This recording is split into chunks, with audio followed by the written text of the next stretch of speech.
Hello, friends. Myself Anshu Srivastav. Welcome to Never Stop Learning platform. I hope you are all doing well with your good health. Viewers, we are learning a lot of things in our life, and most of the things we just recall in our mind. We don't know when that knowledge works where, at what conditions. And it's my passion to learn new things, implement in life, and move on. And I believe whatever the knowledge I have, the same knowledge I will explore to you, all of you. I'm not saying that I'm professional or perfect, but the knowledge, what you gain in life, it's based on your practical hands-on experience and what type of challenges you are handling in your profession. There are a lot of things which we don't know in life, and most of the things we know, but sometimes we can't recall that knowledge. Every moment there is something new task, some new technology, some new creation, some new development. But the most important is that we have to know the basics. If we know the basic, we never pull down anywhere in any circumstances. So believe in your skill and your experience, what challenges you are facing in life. Just learn from them and move ahead in your life. Thank you guys for your time. And today I'm going to start one interesting topic, that is broadcast technology. And here we only discuss about the basics concept. Okay, so let's start. First of all, we have to know what is broadcast technology. A broadcast technology refers to the methods, systems, and equipments used to transmit audio and video signal from source to multiple receivers such as TV station, radio, or online streaming platform. So you are aware that if we have to transfer any information from one locations to other locations, we need some technology by which we can send our message from one place to another place. So we call as a broadcast technology. Now let's discuss about the analog versus digital broadcasting. The analog broadcasting traditional method using continuous signals susceptible to noise and signal degradation. Digital broadcastings use discrete, means separate digital signals, offers higher quality, better compressions, error correction, and support HD 4K videos. Any doubt you have? Earlier days we use analog videos and audios, but after that we switched to digital because of high quality, better compressions, error corrections, and support HD, high definitions, and 4K videos. Now let's we talk about the baseband signal. So if you have some broadcast knowledge, so we have to start from camera output, and the camera output is your baseband signal, which is the original footage signal, and which is uncompressed video and audio signals. So let's discuss a baseband signal is the original uncompressed video and audio signals directly from the source, camera output, graphic system, etc., before any modulation or compression. Okay, so there are some few examples like camera output. We have SDI and HDMI, studio video outputs, and audio from microphone line level. So let's we discuss about the key feature of this baseband signal. One is it is uncompressed.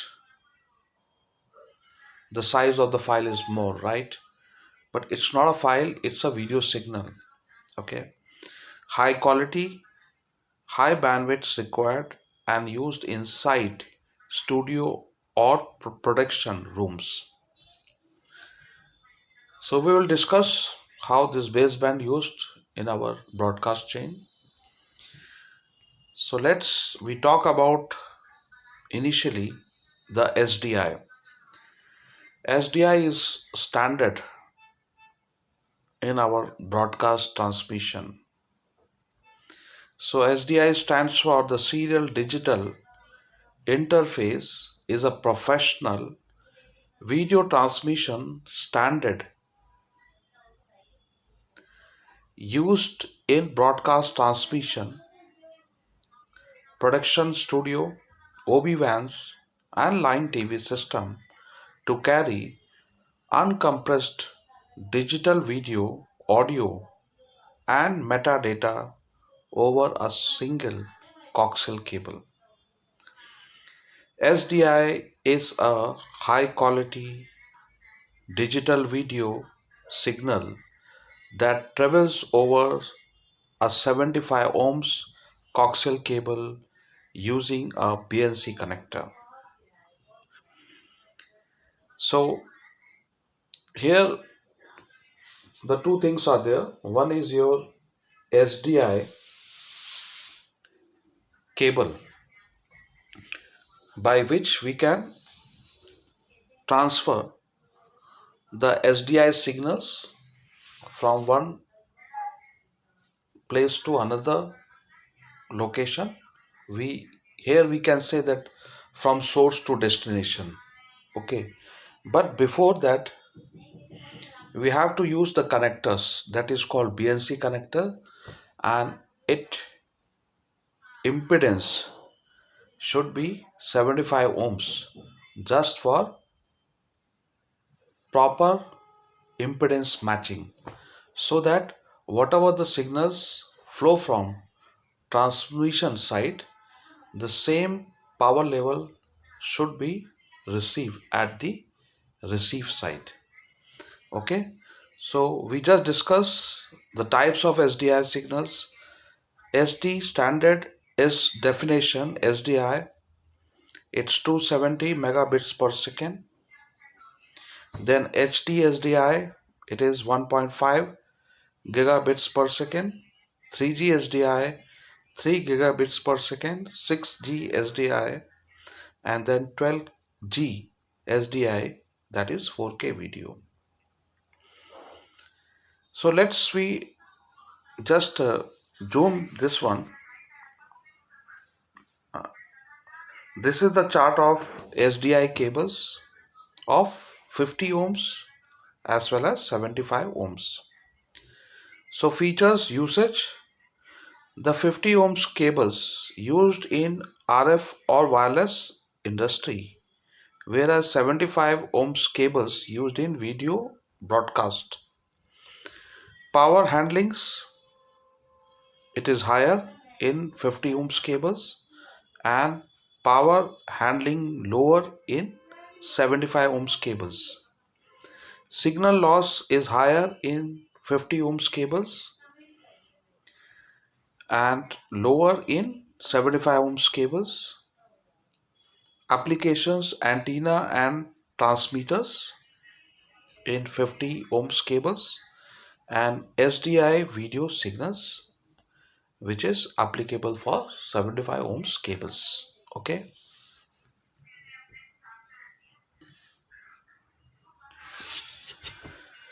So let's we discuss about the connectors. What we just discussed. It has two types of BNC connector. One is the 75 ohms BNC connector and other is 50 ohms BNC connectors. So here again we have to prefer this chart also. You can see here that the use of 50 ohms BNC connector is RF, or we just discussed right now in wireless, right? And broadcast video 75 ohms BNC connector. Dielectric is thicker in 50 ohms BNC and thinner in 75 ohms BNC. Center pin is precise type in 75 ohms BNC and different size in 50 ohms BNC. Frequency handling lower bandwidth, and in 75 ohms BNC it has higher bandwidth. Okay, so I think it's clear that why we use 75 ohms we will discuss later. Okay, what is the reason behind that and why we use coaxial cables?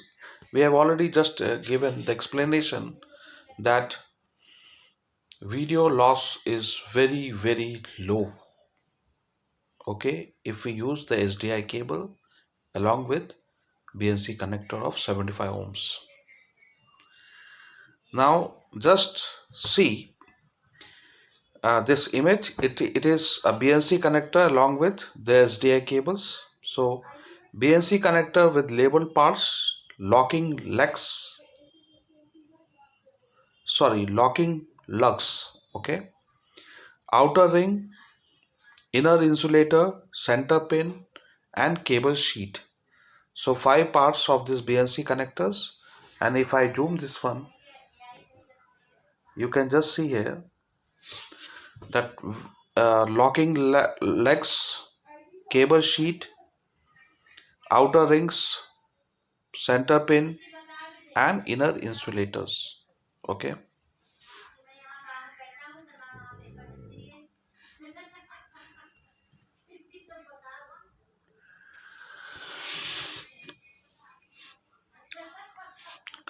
So our question is why 75 ohms BNC connector are used for SDI cable? What is the reason behind that? So SDI is serial digital interface video system. The entire signals path, equipment port, BNC connectors, and coaxial cable is standardized at 75 ohms impedance. Okay. So it means that all the broadcast equipments what we use in broadcast industry, it has also the BNC port which is 75 ohms. Okay. And what the connector we plug into that equipment, it should be also 75 ohms, okay, along with the 75 ohms cables, SDI cables. Then we can say it's a proper matching of impedance. Now the reason is that maximum signal transfer, 75 ohms provides optimal impedance for high frequency video signals. Then lowest signal loss. Among coaxial impedance, 75 ohms has the lowest attenuations for long distance video transmission. And also one more thing, that it carries long distance transmission.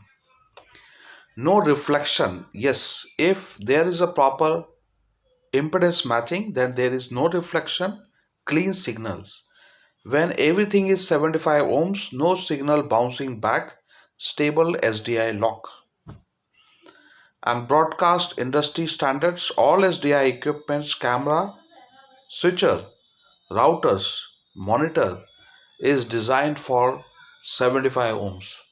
So sometimes someone asks you that why we use 75 ohms BNC connector in broadcast industry. What is the reason behind that? Okay. So I hope it is clear to you. Let's discuss about the IP streamings. IP streamings means converting video into compressed digital data packets and sending it over IP networks, LAN, Internet, cloud. Common format H.264 AVC, H.265 HEVC, MPEG. TS is your transport stream, SRT, then RTMP, RTP, and HLS. These are the media protocols. Features of the IP streamings: compressed video, low bandwidth usage, can transmit over long distance internet, and used for OTT, YouTube, live streamings.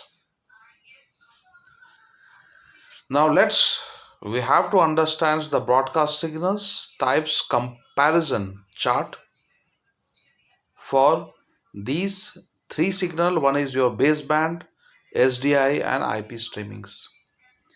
So let's have a zoom. This one, you can see here that the signal type is uncompressed analog or digital. In SDI it is uncompressed and compressed digital packet based in IP streamings. Transmission methods: direct electrical signals. In SDI it's a SDI over coaxial, and in IP streamings data packets over IP networks. Typical cables: coaxials, 75 ohms coaxials with BNC and Ethernet Cat5e or Cat6 or fiber. Connectors: BNC RCA, BNC 75 ohms, RJ45 SFP, and fiber connectors. Distance: it's a short distance for baseband, okay, 100 meters only. And when we go for SDI, it support 100 meter to 300 meters depending upon the SDI type, and very long LAN, WAN, and internets in IP streamings. Quality moderate, very high. Broadcast quality no compression, and depends on bit rate and compression. Latency very low in baseband, very low, near zero in SDI, and depends on bit rate and compression. Latency, it's very low and medium. Formats: composites, component, VGA, and in SDI is your SD, HD, 3G, and 12G SDI. IP streams, it's all compression. Scalability is limited to point to points and high scalable. Cost low, medium to high, low to mediums. Usage area: old analog systems, CCTV. For SDI, it's a broadcast studio, OB-WANs, live productions, and IP streaming, OTT platforms, cloud streamings, IPTV. So I hope we have know uh, the comparisons of these three signals. Now we discuss about, this is the last topics, and it's very important just to analyze in end-to-end uplink workflow of broadcast RF. If you see in left hand side, there are the four video encoders. Okay, so encoders, what encoder does, it's compressed, the baseband signal. Okay, the baseband signal is uncompressed signals. So if you see, the input of this encoder is your baseband signal, which is uncompressed, and it has very low frequency signal. The output of this encoder is your ASI, that is asynchronous serial interface streaming data formats, which often carries an MPEG transport stream. The output is your transport stream TS over ASI or IP. So here the TS over IP or ASI just plug to your MUX, that is multiplexer. So multiplexer assign the PID, bitrate, service ID and PSI, NSI tables, and it one combined streams carry multiple TV channels. If you see that one encoder dedicate for one channel, right? So if we assume that four channels we are going to uplink through this encoder, and then the TS over ASI just plug to your MUX. It's a combined streams carrying multiple TV channels. Okay, then it go to your modulator.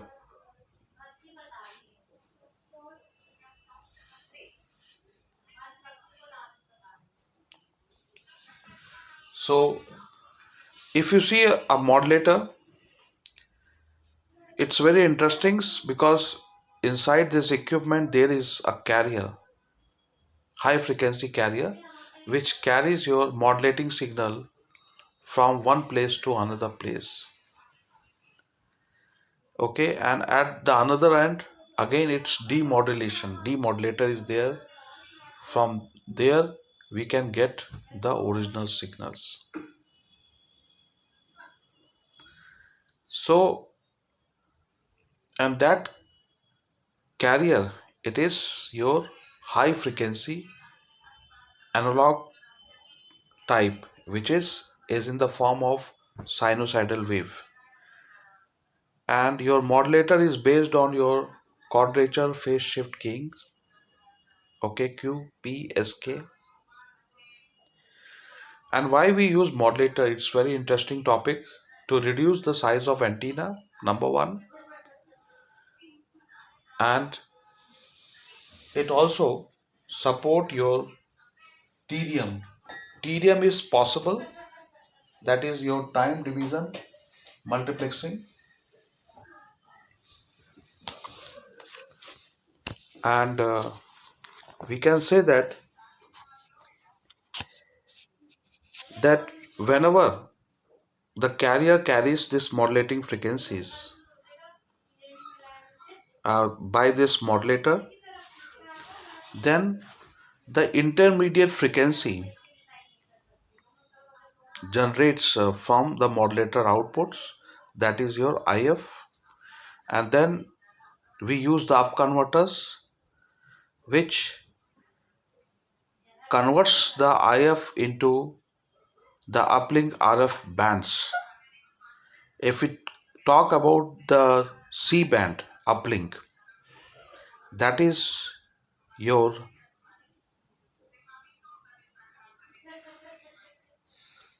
6 gigahertz uplink frequency, and when we talk about the Ku band, it is your 14 gigahertz uplink frequency. So after that, this uplink frequency is low at the up converter output, and we require very high power for uplink. Then we use the high power amplifier, and this is based on your TWTA, that is traveling wave tube amplifier, or SSPA, solid state power amplifier. And one more thing I would like to say, that there in the RF side there is calibrations of RF signals. Each equipments in the RF, it has some input drive level. So according to input drive level, we have to make sure that the input signals to any equipment should be below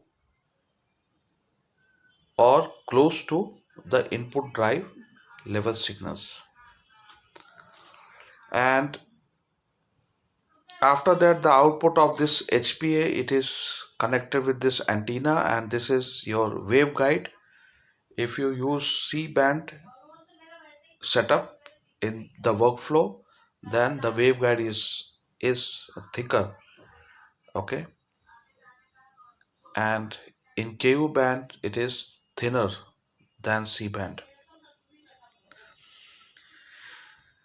And let me zoom this one.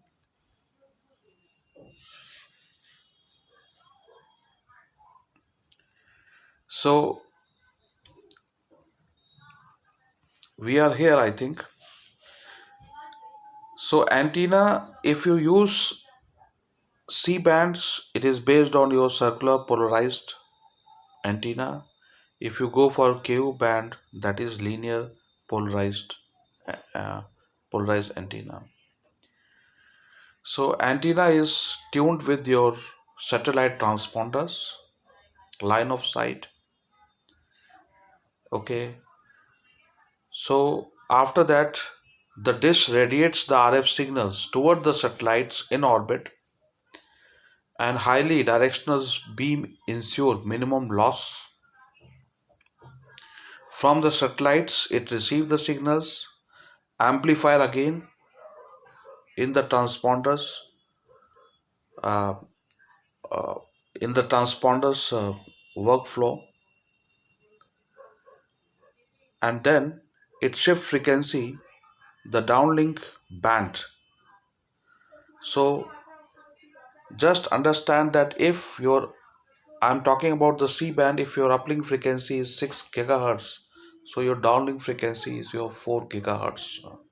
You will receive the signal from the satellite to your to ground, okay, by receiving the small antenna. So what the signals you are receiving, 4 gigahertz, it just again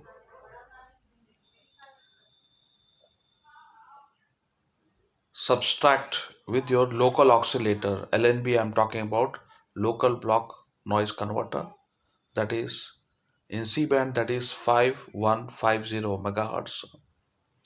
Okay, after that you will get the L band signals, which is received by the set top box.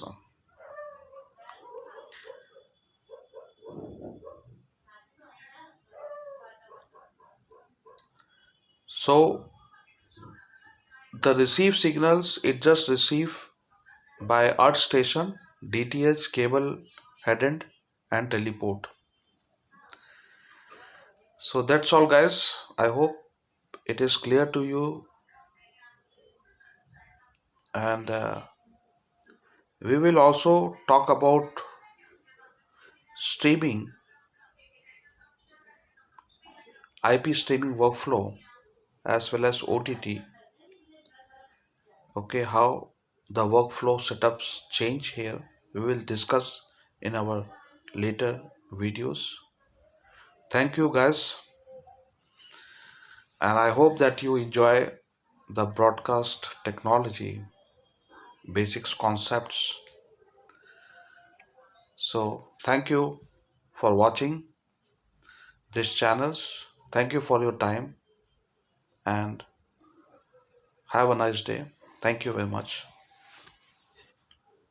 Thank you.